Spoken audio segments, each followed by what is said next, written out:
राधे राधे, जय श्री कृष्णा। कैसे आप सभी? आशा करता हूँ कि अच्छे ही होंगे। तो जन्माष्टमी व्रत तो चला गया, बट हमारे प्यारे लाडली राधा रानी की जन्म दिवस अर्थात प्राकट्य दिवस उनका आने वाला है। तो इसी के रिगार्डिंग आज हम कुछ चीज़ चर्चा करेंगे, कब व्रत है, कैसे पालन करना है। और बहुत ही ईजी है ये व्रत, ये जन्माष्टमी से भी ईजी है क्योंकि प्रेम स्वरूपा है ना, साक्षात प्रेम है। तो प्रेम से ही सारी चीज़ जो है वो अरेंजमेंट कर देती है। तो आप सभी से रिक्वेस्ट रहेगा कि आप सभी इस वीडियो को देखें और इस व्रत को तो एटलीस्ट पालन करने का अवश्य पालन करें अगर किसी ने जन्माष्टमी नहीं भी की है तो, क्योंकि व्रत बहुत ईजी है। तो हमारी प्यारी लाडली राधा रानी का प्राकट्य रावल गांव नाम के गांव में हुआ था, जो गोकुल के पास में ही स्थित है। और बरसाना में उनका प्राकट्य नहीं हुआ था। इस रावल गांव को ही पुराना बरसाना कहा जाता है। आज से लगभग 5000 साल पहले श्रीमती राधा रानी प्रकट हुई थी।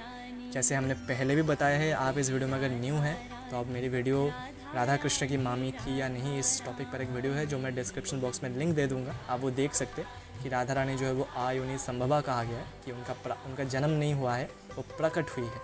तो भाद्रपद महीने के शुक्ल पक्ष को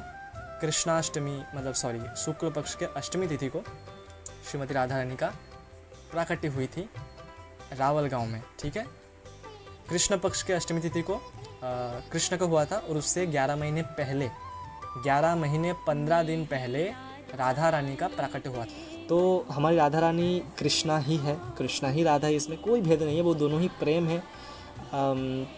तो उन दोनों में कोई अंतर नहीं है, ना इन दोनों में कोई स्त्री है, ना इन दोनों में कोई पुरुष है। तो तत्व आदि के बारे में हम डिस्कस नहीं करेंगे क्योंकि हम उतना सारा हमें कोई चीज़ें पता नहीं है, बट हमारे अपने हैं, हमारे राधा रानी है, बस हम इतना ही जानते हैं। तो आइए हम शुरू करते हैं और व्रत के बारे में कि व्रत कब है, क्या है, उसके बारे में आज हम चर्चा करते हैं। तो देखिए, राधाष्टमी के जो व्रत है वो व्रत है 23 सितंबर। 23 सितंबर ये पालन होगा। अब पालन जो है वो 2 तरीके से होगा। जो ब्रजवासी लोग होगा, ब्रजवासी के सभी तो नहीं बट कुछ ऐसे ब्रजवासी है, कुछ ऐसे रसिक जन है जो 22 तारीख को पालन करेंगे। मतलब उनके अकॉर्डिंग भी व्रत जो है वो 23 सितंबर को ही है, बट वो जो व्रत रखेंगे, जो उपवास करेंगे, उसके लिए वो 22 तारीख को चुने हैं। 22 तारीख को रखेंगे। क्यों? क्योंकि उनके ऐसा भाव है, क्योंकि उनका अपनापन बड़ा पवित्र उनका प्रेम है ना। तो उनके ऐसा एक भाव है कि जैसे कृष्णा, जैसे जन्माष्टमी में तो 12 बजे के बाद उनका प्राकट्य हो जाता है, उसके बाद फिर हम व्रत नहीं करते, उसके बाद हम व्रत को तोड़ देते।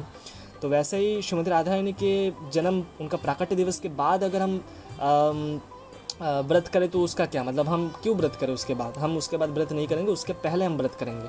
तो इसलिए उनका जो व्रत होगा वो 22 तारीख सुबह 4 बजे, मतलब ब्रह्म मुहूर्त के टाइम, लगभग उस टाइम से 23 सितंबर सुबह 4 बजे तक होगा। और फिर 5 बजे, 4:30-5 बजे सुबह के टाइम पे महाभिषेक आदि सब कुछ मंदिरों में या फिर घर में जिनके है उनका होगा, और फिर प्रसाद पाया जाएगा और व्रत भंग किया जाएगा।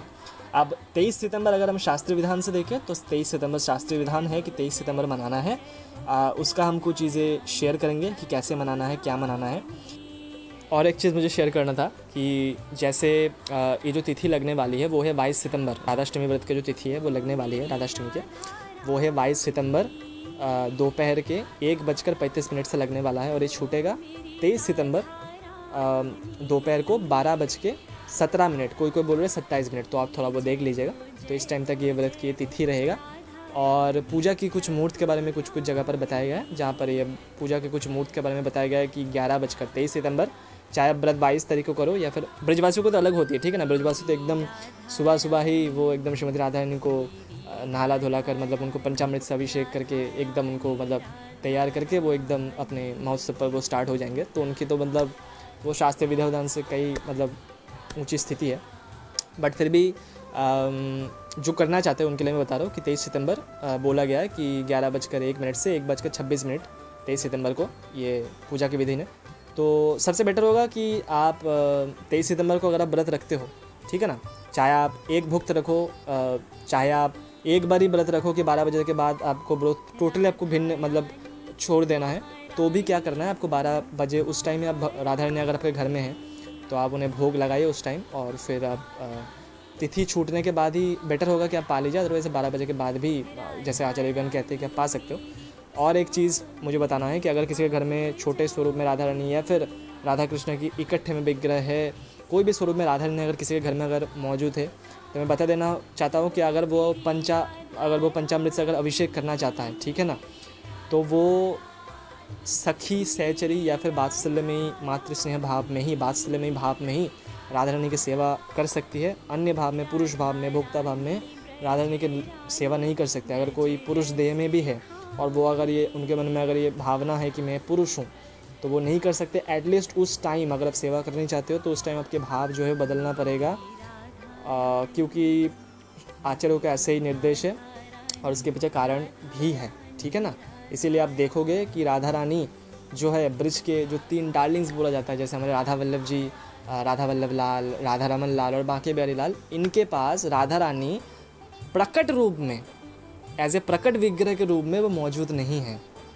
कुछ कारण है इसके वजह से। तो इसलिए अगर आप सेवा करते हो, अगर आप उस दिन उनके पंचामृत से अगर आप अभिषेक कराते हो, तो सखी सहचरी या तो वात्सल्यमयी भाव में उनके आप उस दिन सेवा करें। तो देखिए ये है बृहन नारदीय पुराण, मतलब नारद पुराण के ये शायद पूर्व भाग है और उसके 117 नंबर अध्याय, उसके 40 नंबर श्लोक के बाद वाले श्लोक सब देखिए। भादो के शुक्ल पक्ष की अष्टमी में मनुष्य को राधा व्रत करना, ये प्रिंट थोड़ा अच्छा नहीं है, ठीक है ना। ठीक है, उनका कॉस्टली थोड़ा कम रहता है कॉस्ट, बट फिर भी प्रिंट अच्छा नहीं है, बट जो भी है सही है। आप देखिए भादो के शुक्ल पक्ष, ये देखिए यहाँ से स्टार्ट होते हैं। भादो की शुक्ल पक्ष की अष्टमी में मनुष्य को राधा व्रत करना चाहिए।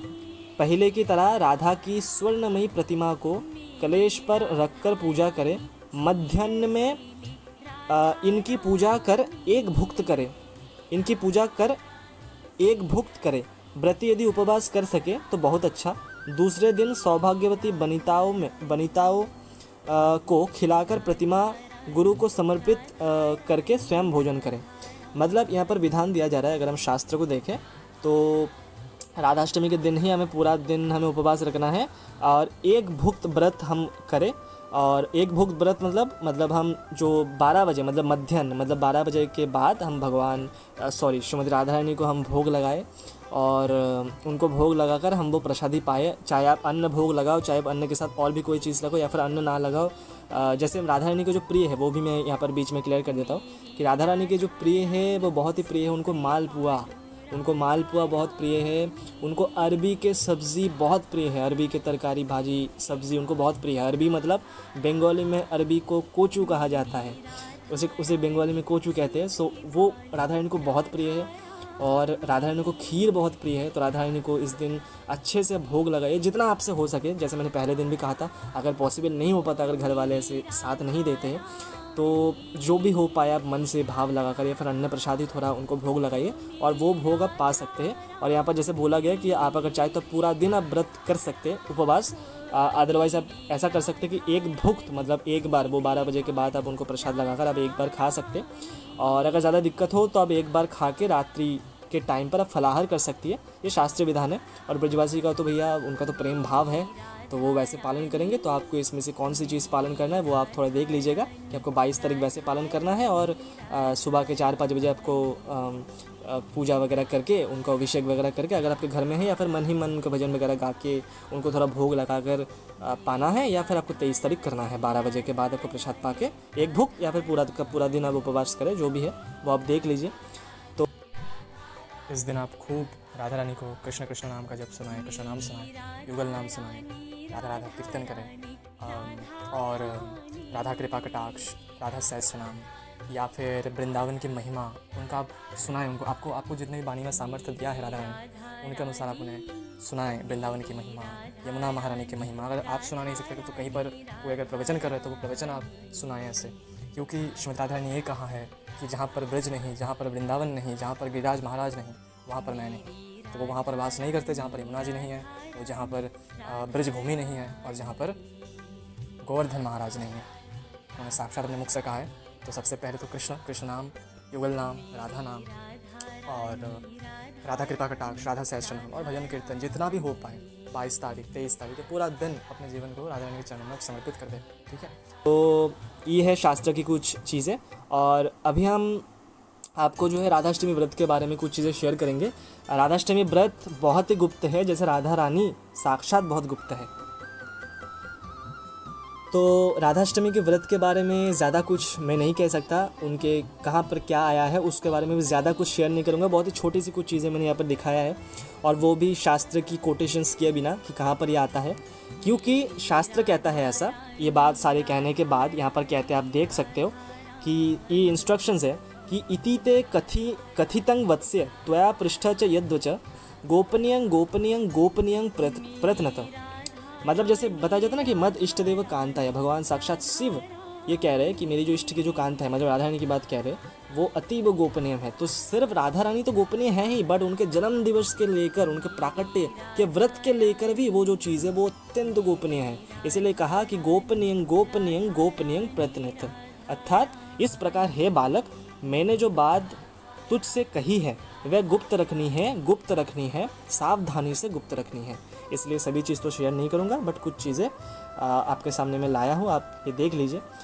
राधाष्टमी के व्रत के समान दूसरा कोई व्रत नहीं है। देखिए, पद्म पुराण के चतुर्थ स्कंद के चतुर्थ खंड के शायद ये ब्रह्म खंड है, और उसके 4 नंबर अध्याय के 29b 30a, मतलब 29 के श्लोक के लास्ट वाला और 30 श्लोक के फर्स्ट वाला स्टैंजा को लेकर ये बनाया गया। ऐसे ही, हे महान ऋषि, यहाँ पर बोला गया, ना वेदेनो पुराणेनो मया दृष्टं महामुने तत्समं ना अधिकं वापि कृष्ण राधाष्टमी व्रतम।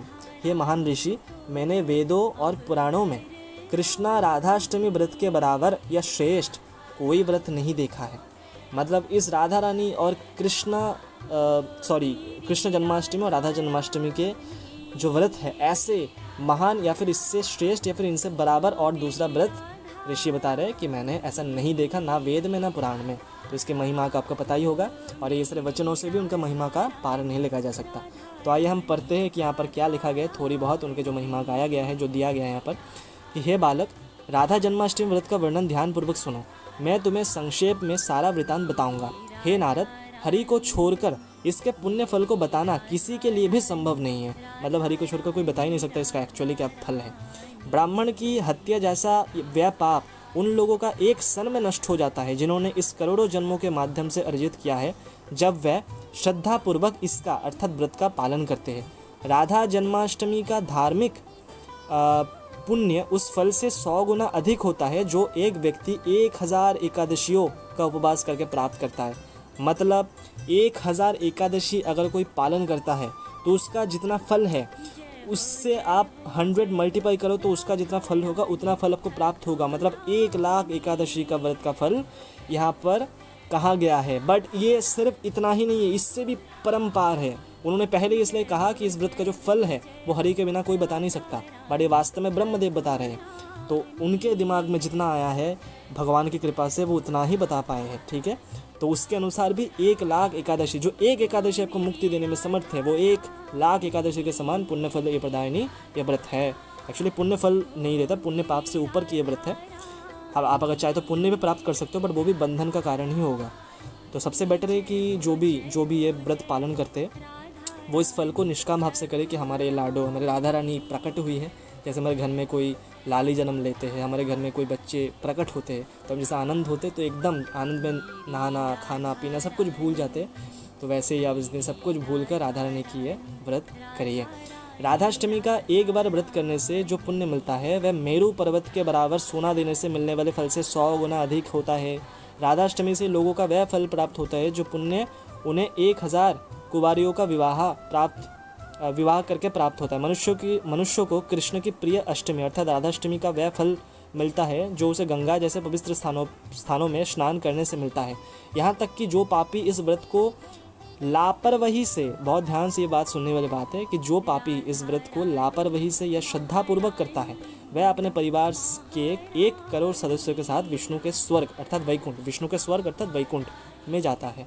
मतलब अगर आप लापरवाही में भी, मतलब अनजाने में ऐसे ही कर दे कि आपके उनका महिमा का पता नहीं है, बट ऐसे ही कर दे कि क्या होगा करने से, कर देता हूँ, मतलब ऐसे ही, मतलब क्या होगा करने से तो नहीं, बट लापरवाही मतलब ऐसे ही चलो कर लेते हैं ऐसे करके, मतलब उतना ज़्यादा प्रॉपर तरीके से नहीं कर रहे हो, तो भी इसका जो फल होगा वो विष्णु जी के, भगवान श्रीहरि के धाम प्राप्ति ही होगा। और परिवार के 1 करोड़ सदस्य, मतलब आगे के आपके जो पूर्व पुरुष जो हुए हैं उनके साथ आप सभी विष्णु के धाम पधारोगे। तो आप सभी से रिक्वेस्ट है कि ये व्रत आप अवश्य पालन करें। और अगर जानबूझ के व्रत पालन नहीं करता तो इसका भी उल्लेख आता है, जो मैं आपको यहाँ पर नहीं दिखा रहा, कि 100 करोड़ कल्पों तक उन्हें नरक में भोगना पड़ेगा। और अगर कोई स्त्री इस व्रत का अगर सामर्थ्य होते हुए भी, अगर सब कुछ उनका फिक्स है कि उनके घर में भी कोई प्रॉब्लम नहीं है, वो एकदम पूर्णतः स्वस्थ है, वो सब कुछ सही है, बट अगर इस व्रत का पालन नहीं करता है, शास्त्र में है कि इस व्रत का अगर पालन नहीं करता कोई स्त्री, तो वो नेक्स्ट जन्म में उन्हें तो दंड तो मिलेगा और उसके बाद नेक्स्ट जन्म वो विधवा बनेंगे, मतलब उनके जो हस्बैंड होंगे वो मर जाएंगे। ठीक है। और ये सारी चीज़ एक्चुअली मन में क्वेश्चन आ सकता है कि ये सारी चीज़ बताया क्यों गया है, तो मतलब ऐसा क्यों बोला जाता है, क्योंकि ताकि आप करो। क्योंकि क्या होता है कि अगर हम आध्यात्मिक व्रत उपवास से ना, अगर नॉर्मल भी एक व्रत अगर हम करें तो उससे जो होते हैं वो इंद्रिय हमारी काबू में आती, मन संयम होते हैं। तो इससे क्या होती है, स्पिरिचुअलिटी में, भगवान की भक्ति में, ज्ञान में हमारा मन लगने लगता है। तो इससे क्या होता है कि हमारा जो लक्ष्य है, नॉर्मल एक पर्सन से अगर हम देखें कि मोक्ष, इस दुख के बंधन से छूट जाना, ये जो है इसके प्रति धावित करने के लिए आपको वो माता पिता की तरह इनकरेज करते हैं। जैसे माता पिता मारते हैं ना कि अगर तू अभी रिजल्ट अच्छे नहीं किया ना तो आज को खाना नहीं मिलेगा, और डांटते भी कई बार, मारते भी बहुत ज़्यादा। तो क्या वो आपसे प्रेम नहीं करते? बिल्कुल प्रेम करते, बट आपके भले के लिए ऐसा चीज़ बोला गया है। तो अवश्य पालन करें। और देखिए, एक भुक्त मतलब उपवास रखना है, मतलब आप एक बार आप अन्न वगैरह खा सकते हो, अच्छे से प्रसाद वगैरह लगाकर आप अन्न वगैरह खा सकते हो, तो हम तो आसानी से कर सकते हैं। और इस्कॉन के जो फाउंडर आचार्य है, उन्होंने एक बार ही पालन करने के लिए बोला है। एक बार मतलब वो दोपहर के 12 बजे तक ही वो व्रत रखते, उसके बाद उन्होंने बोला कि आप ये कर सकते हो, क्योंकि सभी जो है वो पूरा नहीं कर सकते। तो अगर आप बिल्कुल ना करते हो तो इससे बेटर है कि आप एक बार, मतलब आप दोपहर 12 बजे तक एटलीस्ट उपवास रखो, फिर आप अन्न आप 2 बार खाओ, कि जो भी करो प्रसाद लगाकर आप खाओ, सही है। बट 12 बजे तक तो आप एटलीस्ट उपवास रख ही सकते हो, क्योंकि जैसे बिहारी या फिर बंगाली ऐसे बहुत सारे हैं, यूपी वाले में भी बहुत सारे हैं। हम सुबह के टाइम जैसे नॉर्मल लोग क्या होते हैं, चाय पी लेते हैं या फिर कचौड़ी थोड़ी बहुत खा लेते हैं। कई लोग तो बहुत देरों तक नींद में सोते हैं और वो अपना जो फर्स्ट मील है वो स्किप कर देते हैं, और वो खाते ही 11 बजे 11:30 बजे अपना ब्रेकफास्ट करते हैं। तो हम क्या 12 बजे तक उपवास नहीं कर सकते? बहुत आसानी से कर सकते हैं। आप इतना ट्राई तो करो। और आप अगर अन्य किसी के भी भक्त हो, अन्य आपके अगर इष्ट देव देवी अगर कोई अन्य स्वरूप है, तो आप ये व्रत करके आप वो फल आप उनको भी प्रयत्न कर सकते हो कि ये मेरी इनके प्रति भक्ति में आपको श्रद्धा मिले, क्योंकि इस व्रत के समान दूसरा कोई व्रत नहीं बताया गया है। तो आप सभी अवश्य इस व्रत को पालन करें। और जो भक्त है, जो प्रेमीजन है, वो तो निष्काम आपसे करे, क्योंकि हमारी राधा रानी का प्राकट्य दिवस आने वाला है। उनके साथ इनका कोई लेना देना नहीं है कि क्या फल मिलेगा क्या नहीं। ठीक है। इसके अलावा पद्म पुराण के चतुर्थ स्कंद के 4 नंबर अध्याय में 45 नंबर श्लोक में ये भी आया कि हे बालक, जो अपनी पत्नी के साथ भाद्रपद के दोनों पक्षों में राधा कृष्णाष्टमी, मतलब राधा रानी और कृष्णाष्टमी, ये दोनों ही राधा जन्माष्टमी और कृष्ण जन्माष्टमी दोनों का ही व्रत रखता है, वह हरि के सानिध्य में पहुंच जाता है। ये पति पत्नी के लिए बोला गया है कि वो अगर आपस में मिलकर अगर करे तो वो हरि के सानिध्य में पहुंच जाता है, मतलब उनके धाम पहुँच जाते हैं। ठीक है। जो नॉनवेज खाते हो, जैसे मैंने पहले ही बताया कि नॉनवेज खाना कहीं से सही नहीं है, उसका भी प्रमाण दिया गया है, मैंने वीडियो बनाया है।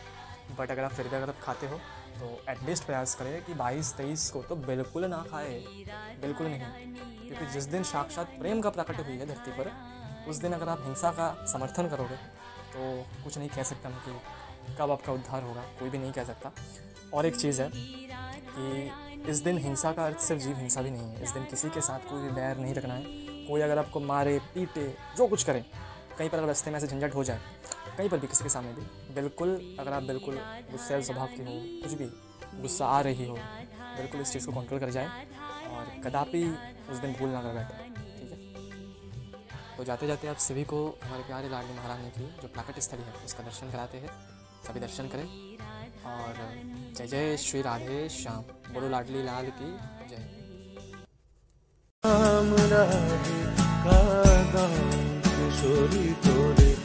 चरणन की रज क्षमा जो बोले, चरणन की रज